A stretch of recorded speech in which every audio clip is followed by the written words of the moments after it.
Welcome to Wrecked Roulette, where the name of the game is the audience has to guess whether we're sober, drunk, or high. Today's guest is comedian, podcaster, and filmmaker Sam Petersen from Melbourne, Australia. I just wanted to take a moment to remind you all to like and subscribe to our channel. This will help build our brand, which helps each and every one of these incredible humans we chat with on this podcast. Also, if you're listening on Apple Podcasts or Spotify, we'd appreciate a 5-star review, and we'll even read your review aloud on the podcast. Speaking of which, we have a 5-star review. This review comes from R. Douglas. He says, it's quite possibly the best podcast on iTunes.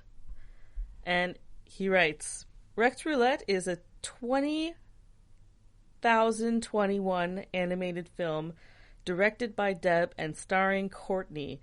In this live-action stop-motion animated feature, our protagonist must travel the universe, killing malicious gods that enslave the inhabitants of various planets. Along the way, she discovers a dark and powerful artifact called the Monkey's Paw, which gives its user the ability to make wishes, but at a great cost. Will Courtney be able to save the universe from the director as she brings on actors, comedians, musicians, and small business owners to interfere with her quest? Thanks so much, Richard, for our very first 5-star review. We are now 5 out of 5-star podcast. Now let's start the podcast with Sammy P.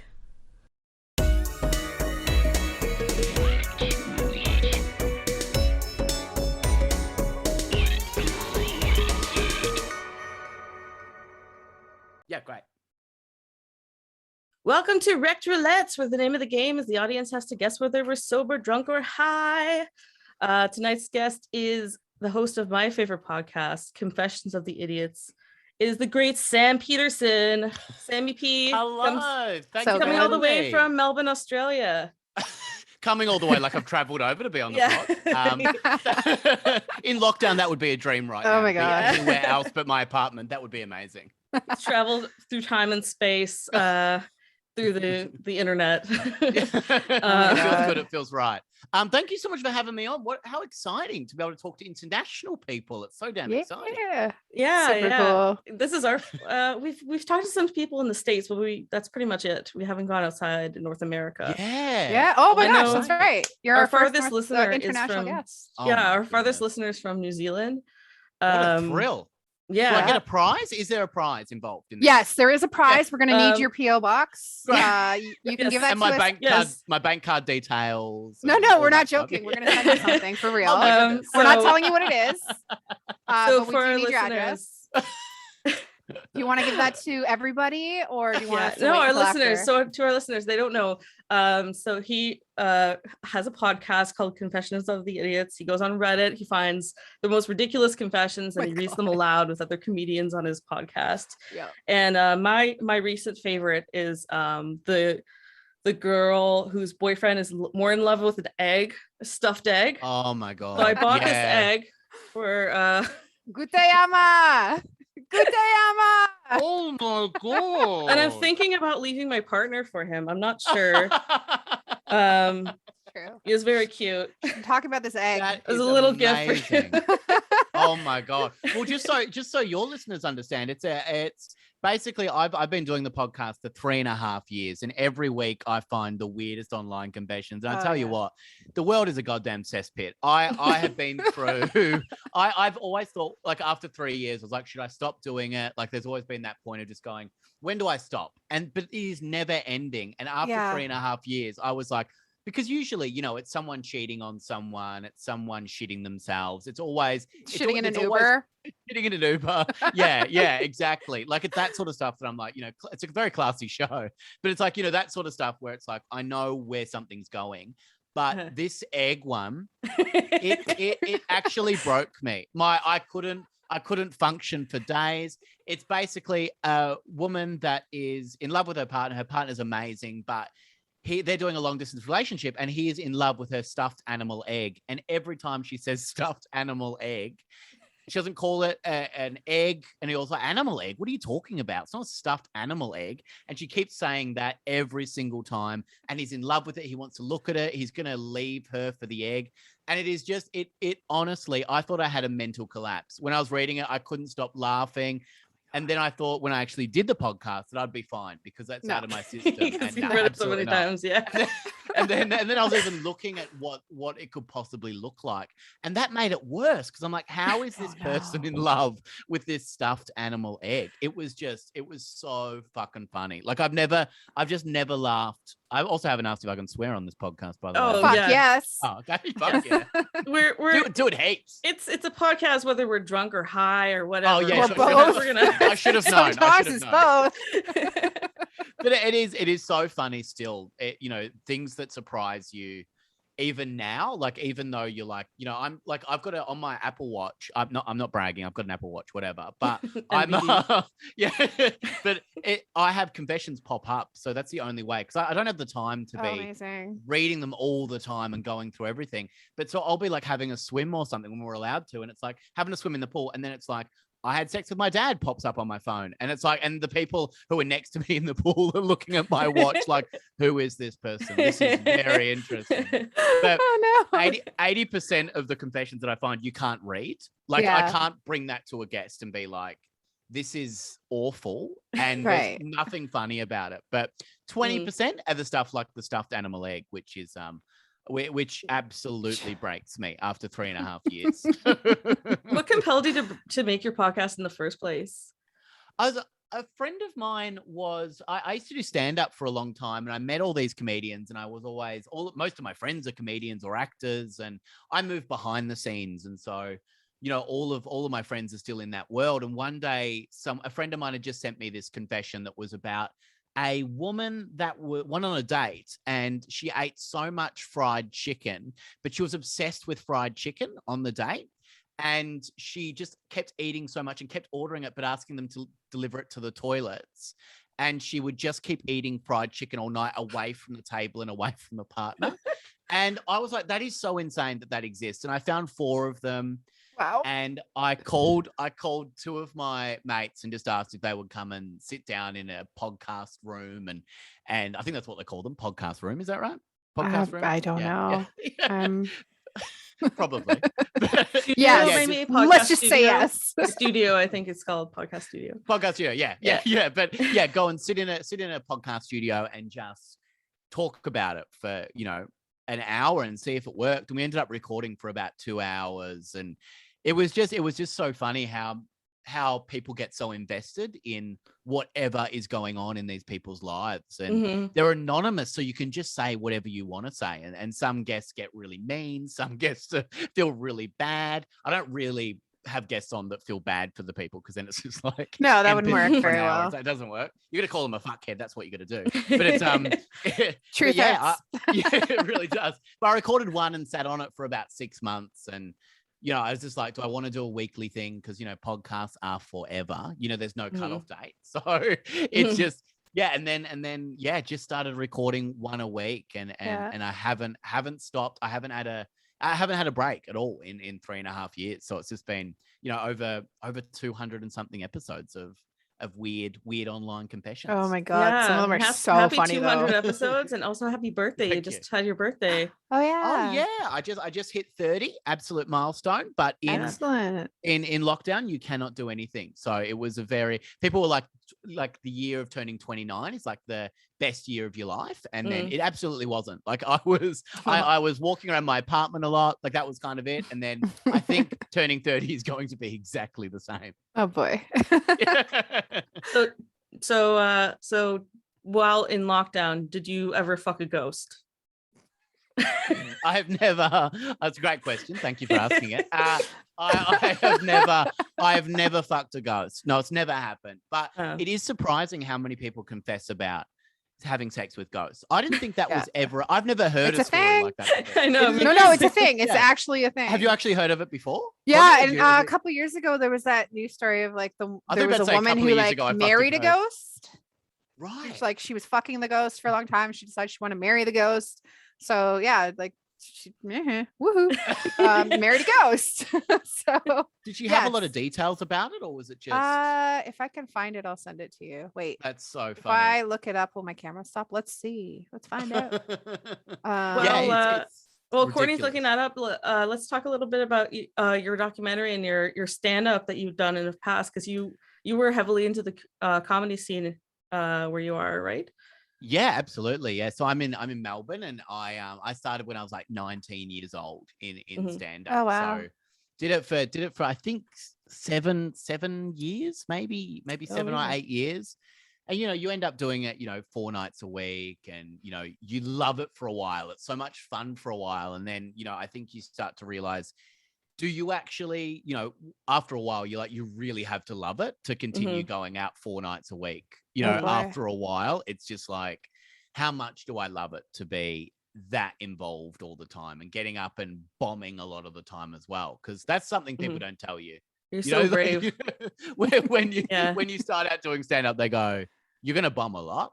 That's just gonna happen. That's just part of it. And you'll end up doing a backpackers at 10 p.m. on a Wednesday night. And you really do have to reassess what you're doing with your life, I think. At some point, when you're there and they're not loving it, they're not having a good time, you're not having a good time. You don't want to be like, why am I doing this? Do you have like a specific bombing story that just sticks in your brain? So the worst one I have is that I was booked to do a trivia night, and I was basically the entertainment in between the two halves of the trivia night. So it was at a pub, and the guy had called me and said that he wanted to just have me do about 15 minutes. And I was running late. I just come from another gig. I'm bragging again, just come from very busy. I was coming from another gig, and that gig hadn't gone that well. It was at a really rough place. And I was like, oh no, like I really, really hope that this one is good. Because you don't want to end the night after 2 bad gigs, because you got to wait till the next night, and then you feel bad about it. You're like, oh my God. And then, so I ended up coming to this trivia night really late, and I messaged the guy, and he said, I'm not there tonight, but just so you know, they'll introduce you. And so I was sitting at the bar waiting, and then the host never introduced me. I was like, oh, I'm going to get paid unless I do 15 minutes. So I just walk up and just pick up the microphone. And I don't know why I did this, but I just picked up and I just started. So everybody just thought you're some random? Just a drunk from the bar. I think people just thought I was a drunk from the bar who was giving stand-up a crack. And I just spoke for so long. And I was just like, that's looking amazing. At me, and I think they were looking at me like, are you part of the trivia? Like, is this a question that we have to answer? Like, the answer that night was sadness, because I just kept talking and talking and talking. It was just like, I just kept going and going and going. And then I finally got off after 15 minutes. No standing ovation. I got off, and I was like, it was so brutal. And then I finally got off, and I messaged the guy, and he said, hey, you weren't there. I was like, no, I was at the gig. And he goes, yeah. Well, and I realized that there's 2 pubs in Melbourne with the same name. One's south side, one's north side. And I'd gone to the wrong one. So I actually was a drunk that had got up from the bar. So I was like, that audience. So good. The audience I thought was so funny, because I thought in my head, these guys hate me. They're so, and they were talking, they were rude, I thought. But then I was like, that's actually the nicest audience ever, because they didn't stop me. Are you They kidding were just me? like, they just kept talking. Yeah, and they were all going, is this guy okay? Is he mentally fit? Should he be here? They were just confused. Shit. How nice Melbourne people so are. Good. Yeah. I think it's just, and that's the worst gig I've ever had. And after, I remember meeting up with some friends for a drink after and telling them the story, and they couldn't handle it. Like, it was, I think it was just too embarrassing, like, just talking about it. And so anytime people talk about bad gigs, they make me tell that. Yeah. Oh, are you like, kidding well, me? At least it wasn't this. That's pretty great. Yeah. That is pretty great. Do you both do stand up? No. Courtney keeps trying to get me to do it. I do some sketch comedy. Okay. Yeah. She's a comedian. I'm just a degenerate that likes to drink a lot. I'm just a fucked up person who likes to put stuff on YouTube. Yeah. It's a thing that's like, I think if the love is there for it, it's such a driving force. And if it's not there, then it's like, you know, it's a very, like, I didn't have it. I didn't have that driving force, but a lot of people around me do. And it's just this insatiable urge where they want to get up every single night and try out new jokes. And it's worth giving a shot though, because you might find out, Deb, that you might just go, oh, it was 100% my thing. Like you might just find that on the night, because you're not going to know until you do that first gig. And then you're like, wow, like that's either for me or I never want to do it again. My first gig that I ever did was really good.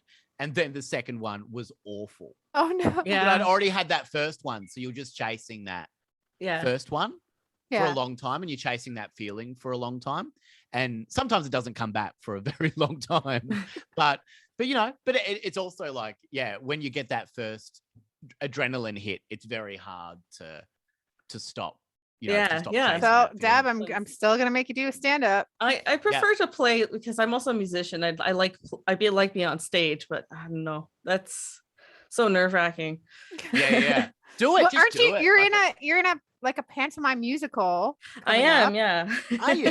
which is a mix of like comedy and acting and singing. Yes, yeah. So- That's exciting. And you're a drummer and you're a singer. So I feel like the stand up thing, we could just slot that right in. Yeah, easily. Yeah. Just wedge it in the back there. Just do everything. I'm all about the peer pressure. It's not stressful at all. Just do everything. Yeah. I wouldn't know where to start. Like, again, she's the actual comedian. I'm just her degenerate friend. But you'll be there. You'll be there supporting her. I think that's a nice thing yeah. about doing your first gig. Like, have friends there. Yeah. It's, you know, it's a nice, create a nice environment for yourself, because it's, you know, it's not always the funnest thing to do, and it's so nerve-wracking that you just want to be around people that you know will laugh. Like, if you've got the right friends. I feel like Courtney will back you up. Oh, totally. Oh yeah. I'll beat up all the people that don't laugh. just to heckle them in the back. Oh, I probably will heckle you too after I have enough to drink. Yeah. It's bound to happen. Yeah. But I had a question. I know you have, Sam, an interesting story about stand-up. You were doing stand-up. Yes. The reason I stopped really was because I discovered I had a heart condition called SVT, but I found out on stage in the middle of a show. And oh my God. Okay, I didn't know that's what the cause was. Okay, so set the scene. Yeah. Where are you? Yeah. What year is it? What's going on? So I can't even remember how. It was like 4 or 5 years ago now, and I think it would have been about 25 or 26. Yeah. So it was like I was doing a gig, and it was just a regular gig, and there's this place in Melbourne called the Lucky Cock, COK, and it's basically on Tuesday nights. Yeah, on Tuesday nights, it's a pizza bar. And they do $4 pizzas for uni students. And so 100% the students are there for the pizza. They are not there to watch the comedy. And they don't know the comedy is going to happen. Pizza's fine. It's $4. I mean, you can't complain. You can't complain about the pizza for $4. But it's just one of those. It's uni pizza. Yeah. And it's just one of those places where you're like, well, they don't want the comedy, but you're there, and it's a Tuesday night, and we used to do it. It's basically known as the worst gig in Melbourne.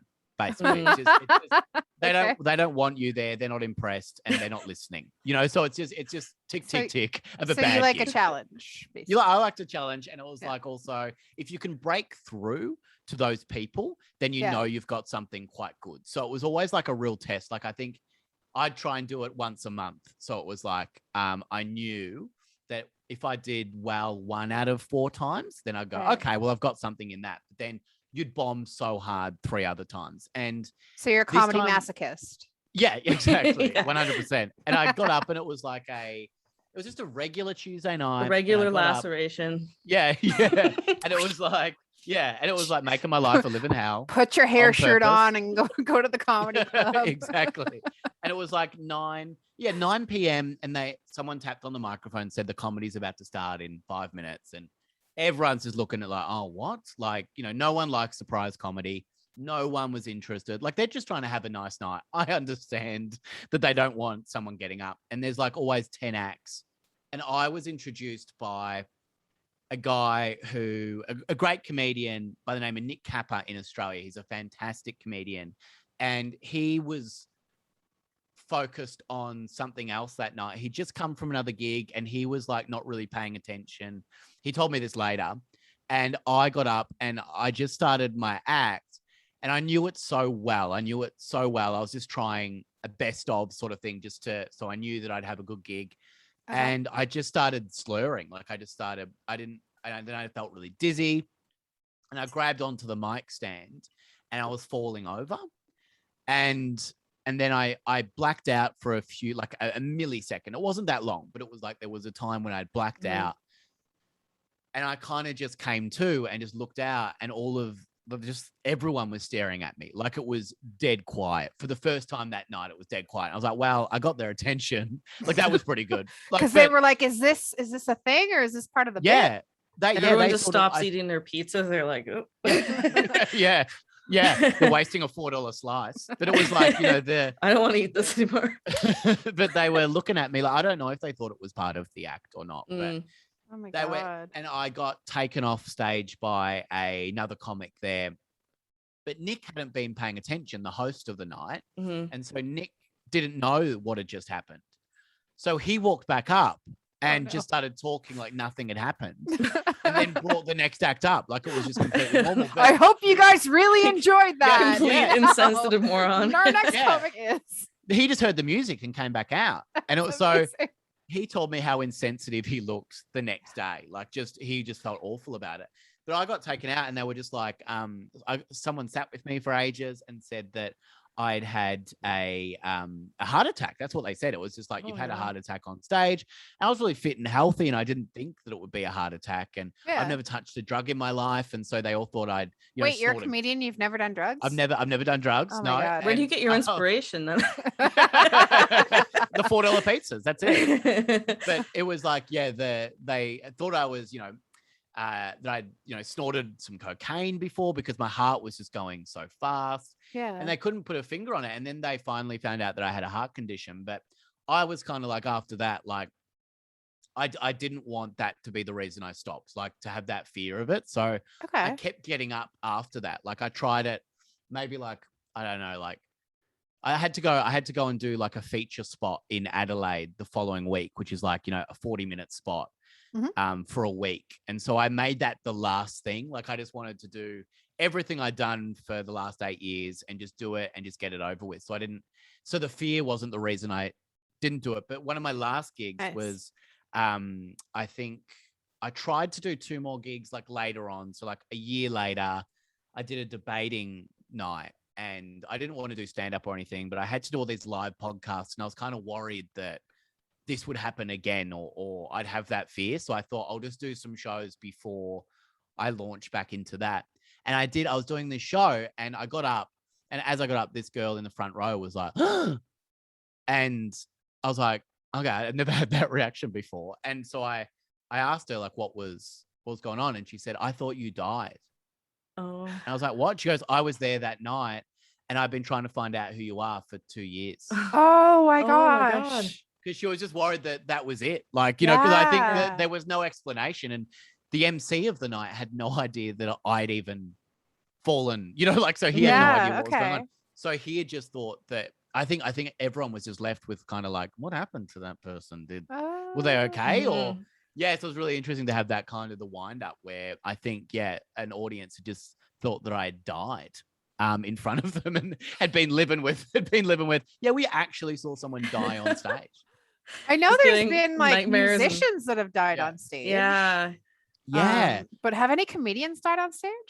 Tommy Cooper, who's a UK comedian, I think, had a heart attack and died on stage. Oh my God. So, there's a first for everything. That's right. It's always something to live up to. Yeah. Okay. Yeah. It was a heart attack. Very stressful. Yeah. Yeah, not the funnest thing. Oh my God, I just found a list of 10 comedians that died on stage. Oh Apparently it's a fucking thing. A quick Google search. Yeah. Wow. Wow, that's a definition of dying doing what they loved, isn't it? Like, go out. Yeah. Yeah. Tommy Cooper. A lot of Harry people. Einstein, Al Kelly, Kenneth Horne, Emil Hasda, Sid James, Dick That's a Shawn, lot of Ian people. Cognito, Frank Fontaine, Joe E. Ross. I think we're gonna include this at the end of the podcast when we We'll put just all put the links and RIP, stuff. like, and put a little list Yeah. in memoriam list. There we Oh go. my God. It's The in the saddest show part of the notes. podcast is in memoriam at the end. There we Yeah. go. Putting it in the That's chat. so I don't know funny. if you guys saw the link. I did find Yeah. the article in the Washington Post about the woman who married the ghost. Oh Mhm. wow. Okay. Yeah. Is it she says she married a pirate's ghost and she Yarr. wants you to stop calling her crazy. Wow. That's a great title. For anything to say anyone that says stop calling me crazy. That's amazing. Stop it, okay? It's Oh. real. Stop it. Or I'll get my It is- pirate ghost husband to come after you. It'd He'll be haunt so you, I hard. swear.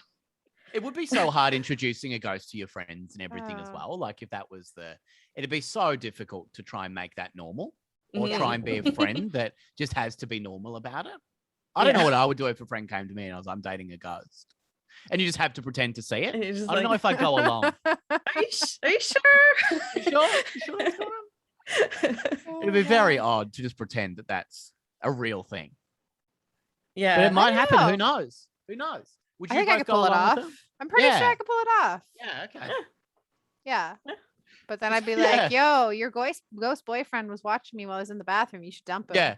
You know, Yeah, and yeah, I'd try make it and you look could like, totally mess with them. Yeah. yeah, I totally try and fuck shit up for them. That's a really clever way to do it. Yeah. Be like, hey, does your ghost husband have like a brother you can hook me up with? yeah. More into demons. Really than ghosts, expand on it. thanks. Send Make me it to his weirder than it grave. has I'll to just be. go. Oh my god. Too fucking funny.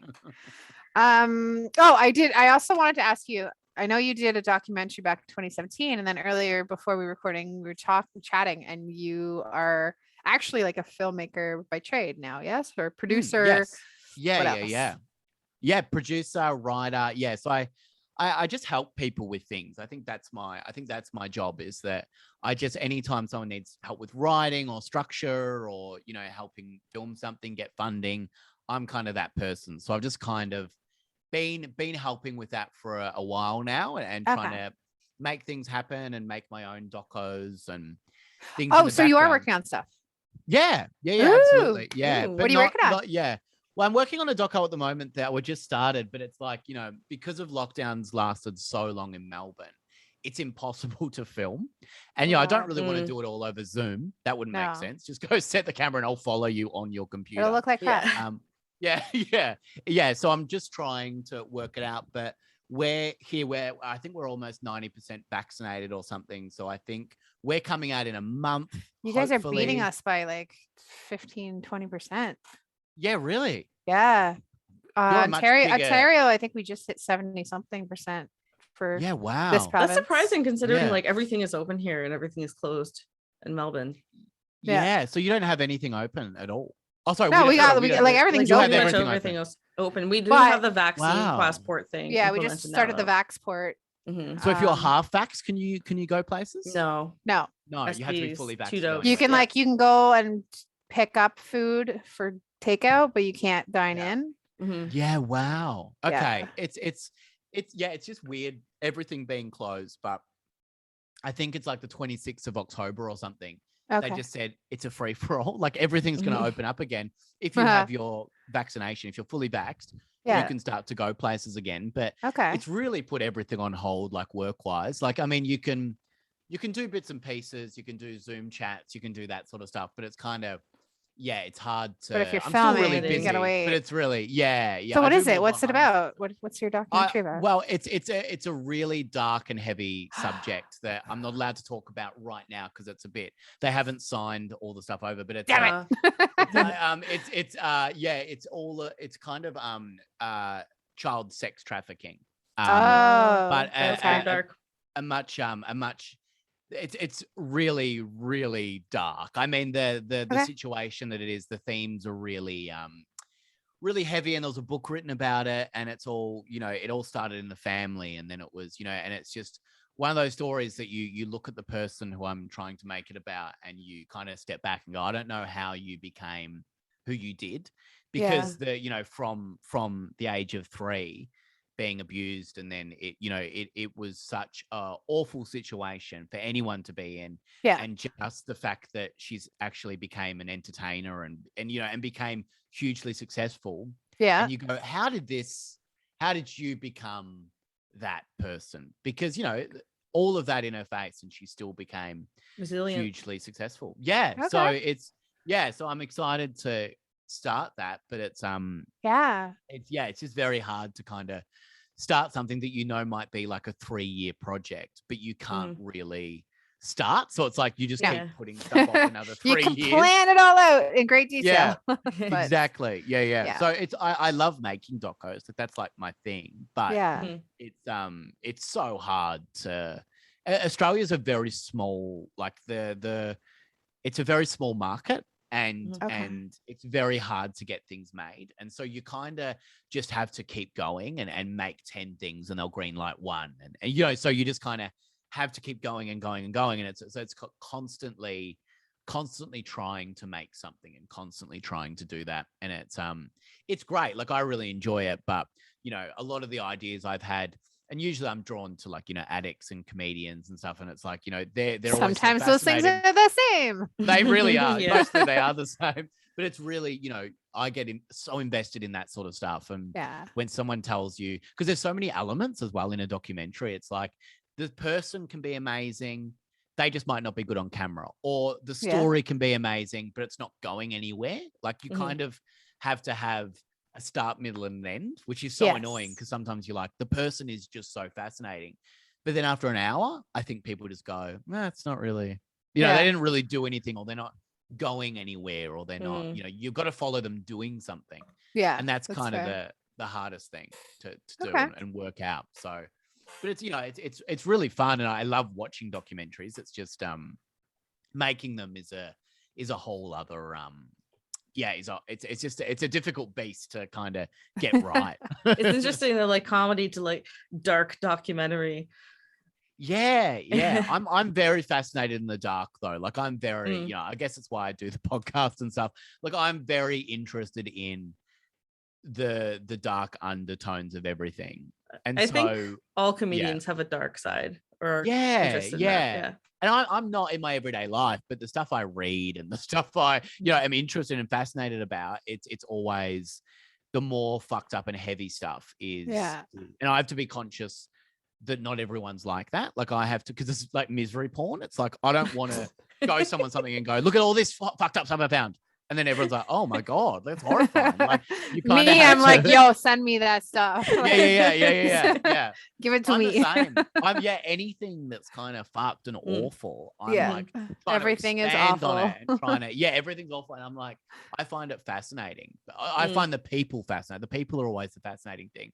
And then finding out everything about that person is incredible. But a lot of people kind of have this they kind of have earmuffs to that sort of stuff. It's like, I don't want to hear it. And I kind of get that too, and it's trying to find a way that's palatable instead of me just going, this fucked up thing happened, this fucked up thing happened, this fucked up thing happened, and then people are like, I don't want to talk about this anymore. Please stop, this is awful. It's not a nice experience for anyone to be involved in. Oh my God. Well, when you come out with it, let us know, because we're I will absolutely. Yeah. It could be 3 years away, but hang on, because it could be if lockdown goes for much longer, it might be a little bit. But hopefully I'm gonna have a trailer together. The plan was to have a trailer together by now. Okay. But now I think it's gonna be November or December. I think fingers crossed, if I can actually travel there and do it. Fingers crossed. But wait, where do you have to go to film? So I have to. Well, it's only about 2 hours away, which is like I'm in Victoria, so rural Victoria, which is still not allowed. You're not allowed to travel more than 15 kilometers from your home. So, wow. We're not allowed to go any further than that. So it all depends on permits and if I can actually get there, and then if you can stay there, and if you can, because you could get pulled over at any point and then being like, you're way out of you're way out of where you should be. Yeah. Which is not great. It can all be part of the doco. I'll make it all part of it. Yeah. Getting arrested several times on my way to film something. Sounds hot. I'm in. Yeah. All right, we have a tiny bit of time left. Should we do Monkey's Paw on Sammy? Yeah, we should do Monkey's Paw. Are you familiar with Monkey's Paw? No, I don't know what it is. It's a supernatural short story by author W.W. Jacobs, first published in England. In the story, 3 wishes are granted to the owner of the monkey's paw, but the wishes come with an enormous price for interfering with fate. It's also featured on The Simpsons and one of the Treehouse of Horrors. And Harry Potter, I believe, too. Really? Yeah. I'm pretty sure. So essentially, you make 3 wishes and we fuck with them. Yeah. Okay, We're gonna right. fuck up your hopes and dreams for comedy. So I can have three wishes. hopes, 3 wishes, and it could just be anything. Yeah. Anything, So give us a wish, and we'll let you know what the price is. So I would like to be able to make any doco I want without COVID-19. Is that a wish? That seems like a wish. It's a wish. That's a wish. That's a wish. Deb? Granted. Thank you so much. No one wants to watch them. Okay. But I can make them. I've got money to make them. Yeah, you got money, but everyone hates them. They just don't have no interest in watching My them. twist was slightly... Even your friends and family. My twist was slightly different. Yeah. Do you remember that documentary Finding Sugar Man? And it was this like dude that put out music. Searching for Sugar Man. Yeah, something like that. Yeah, so he put out all this music and like nobody paid attention. And then many years later in some other fucking country, all of a sudden he became super huge. And but your documentaries. That was how I was going to fuck it up. Wow. So I'll be big in South Africa or South America. When did he become huge? I think South America became huge. I think it was South America. So they'll be selling my DVDs in South America, but no one else. In your case, I'm going to say like Kurdistan. That seems fair. What do people usually? What's the most requested one? Has there been a wish that you've had? You know what? We don't get a lot of we get a lot of world peace and just like things that are the boring like, stuff. oh, you can't possibly fuck this up, and we're like, yeah, no, really? Yeah. Excuse me, sir. World peace seems like it's very easy to fuck up. Yeah, world peace. Like one of the major everyone ones. dies. Yeah. Or all right, second wish though. And hunger, things like that. Give us your second wish. Okay. I guess it's travel at the moment. I think that's the big thing is that I want to be able to travel the world for a bit. My turn. Ready? Okay, your turn. Okay. Go. Right, Yes, but you are patient 0 for the newest, most effective strain of COVID that just kills everybody. So no matter where you go, you leave like a wake of dead people 2 weeks after. Oh my God. Okay. I love that. Well, which facilitates world peace later. Yeah. Oh, yeah, okay. Yeah, all my wishes have been very selfish. Are people usually selfish on it, or is it all world They'll peace try to be related? selfish, and then they're like, okay, I'll do a selfless one. Yeah. And still fuck it up. Like try to. Yeah. I think the only one that like trip us truly up. foiled us was Bill Manspeaker from Green Jello. He's probably the one guest that we've had on where I was like, oh man. I don't remember. I was so plastered. Dude, you were so plastered. Like at one point, him and I just started making fun of you because you tried. I didn't go back and listen to that. He asked you episode. something, and you were like, "Oh yeah, I did." Sam, it was so funny. Is that the drunkest you've ever been on a podcast? Yes. Really? Yeah. Yes. Oh wow. How it like do guests usually get it right? Not always. Like there was one time I had 13 drinks. Someone And said you were sober. somebody guessed I was stone cold sober, and I was like, "Are you kidding me? Really?" Wow. It's like I want a bender. Bitch. Hey man, Yeah. they build Canadian girls different. Is it? Do you ever listen back and you're like, oh my God. I've never yet listened to a single episode that I've recorded with Deb ever. Never. If I know like the green jello one, if I know that I've not sloshed, I'm like, nope, not listening to that. That's fair. That's so fair. I remember just doing. I only ever did one gig drunk. I remember just doing like one stand-up gig drunk, and it was just the worst thing. Like, just waking up the next day and going, oh no, like because. Like I know that I'm not going to go on like a really awful rant or anything, but I was just like, was it embarrassing? Was I slurring? Like what But what happened. Sam, at least yours wasn't immortalized. That's Yeah, true. hers is You can listen to forever. Yeah, mine yours is forever. Yeah, that's true. Yeah. I would actually watch that one again just because of the comedy of Deb. Like it was so. What was it? Was it a lot of rocking back and forth? Was it a lot of not going to sleep? What was it? Just like not able to speak in clear human language. That makes it hard for a podcast. Yeah, it was pretty great. That makes I it was, really I was difficult. really proud of her. Yeah. Tequila. That's Yeah. Oh my gosh. never again. That's so funny. Tequila is not the one. All right, last Third wish, Sam. Okay, I'm going to go a little bit more selfless this time. Okay. I'm going to say I've got a lot of very talented friends, and the arts have been, completely turned on its head. I would want for all of my friend artists and other artists, I would like them to be funded for a few years with any project they want to do and make their dream project and have the time and the money to do whatever they want. It's pretty selfless. No, come on. This is a hard one. Come on now. Yeah. Come on now. What? Fuck it up. All right. So granted, but all of your friends want to just do awful things. Okay. Just things that are so controversial and just terrible. Sure. Okay. And their funding comes from super shitty corporations. Yeah, their funding comes from ISIS. Right. Okay. So they get indoctrinated into the super awful corporate whatever. Right. And they start to love it, and then they want to just do all their shit around that, and everything is terrible. This show is brought to you by QAnon.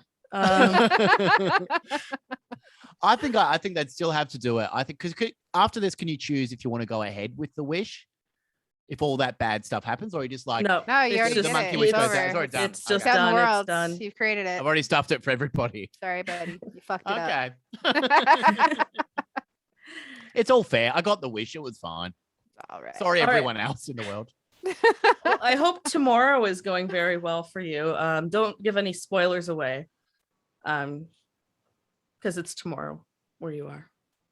Oh, it is, of course. It is, yeah, don't give us any I spoilers. can't go in the history too much, but there's a lot going on. I'll just say there is a big animal heading your way shortly.